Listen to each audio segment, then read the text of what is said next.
Unborn children have rights to all their days and nights.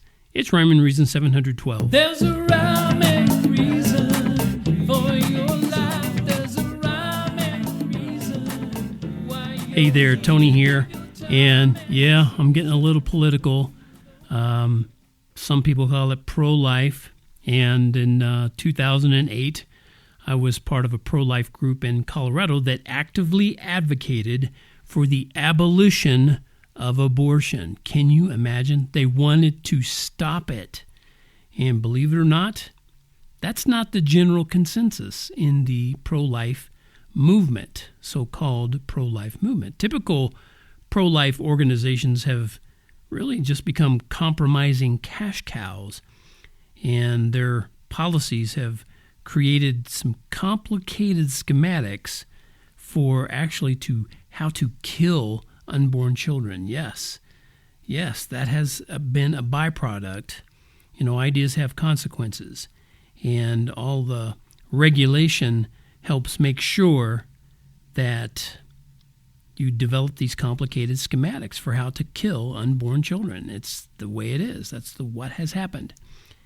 And that's because they forget that unborn children are persons with rights. And when you dedicate all your so-called pro-life efforts to a bill or a policy or a law that ultimately ends with the phrase or the implication of the phrase, and then you can kill the baby, you win nothing.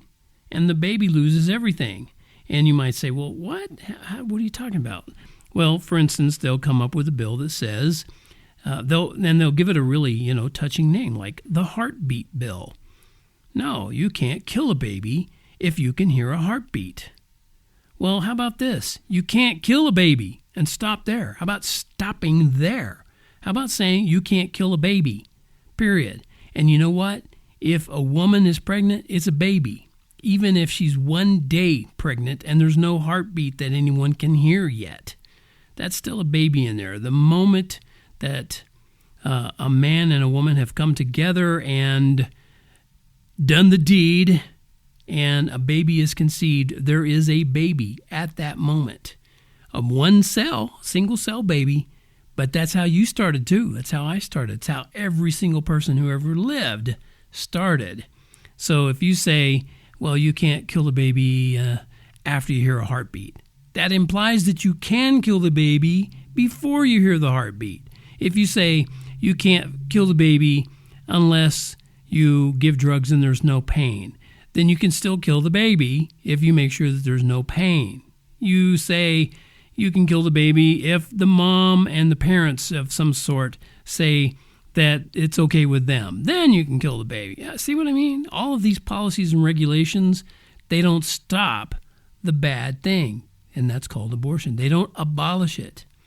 I know this is a topic that 99.9%, if not more, of the Christian population would just rather not talk about. I know that. In fact, the people I know who stand up for the rights of preborn and unborn children, they'd rather not talk about it either, because it's an uncomfortable issue that affects anyone who has even an ounce of compassion. And it would be awesome if it wasn't even an issue, so we didn't have to talk about it. But it's going on. It's going on right under your nose. In the town you live, someplace, somebody is probably killing babies. And that's just about any place you go. That might be right in your neighborhood. I mean, literally right in your neighborhood. Every day, thousands of Americans are murdered by their own parents.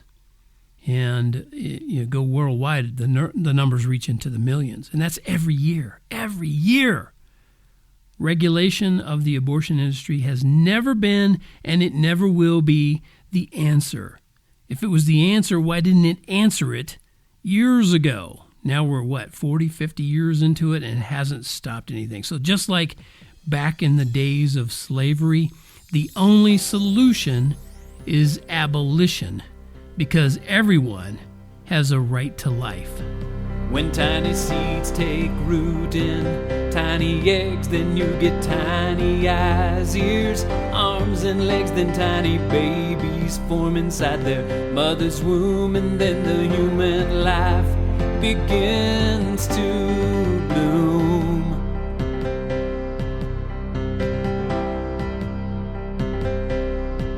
I was an unborn child until the day I was born. I lived inside my mom until the cord was torn. Then I began to grow and grew up big and strong and learned to cherish life. And so I sing this song. Everyone has a right to life. It shouldn't end before it even starts. Everyone has a right to life. Your right is wrong when it stops innocent hearts. Everyone has a right to life. It shouldn't end before it even starts. Everyone has a right to life. Your right is wrong when it stops innocent hearts.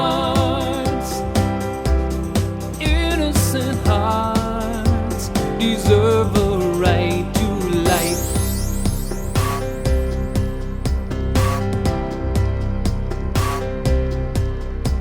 You're born and someone lets you live. You only take 'cause you're too small to give. But the joy a tiny baby brings is way beyond all those other things.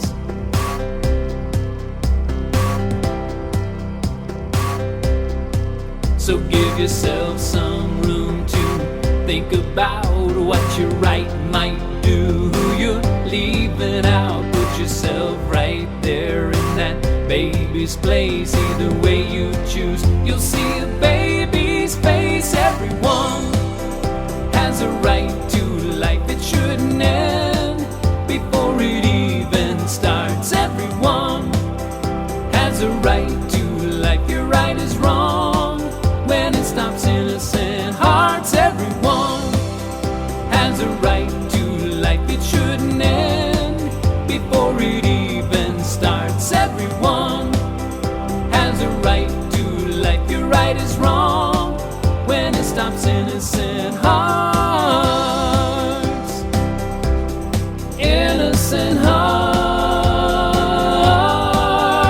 Everyone has a right to life. It shouldn't end before it even starts. Everyone has a right to life. Your right is wrong when it stops innocent hearts. Everyone has a right to life. It shouldn't end before it even starts. Everyone has a right to life. Your right is wrong when it stops innocent hearts. Right to life, innocent hearts. Let's defend the innocent and life. Yes, let's defend the innocent and life. Till next time, this is Tony from TonyFunderburk.com, reminding you that life has rhyme and reason because God made you. There's a rhyme and reason.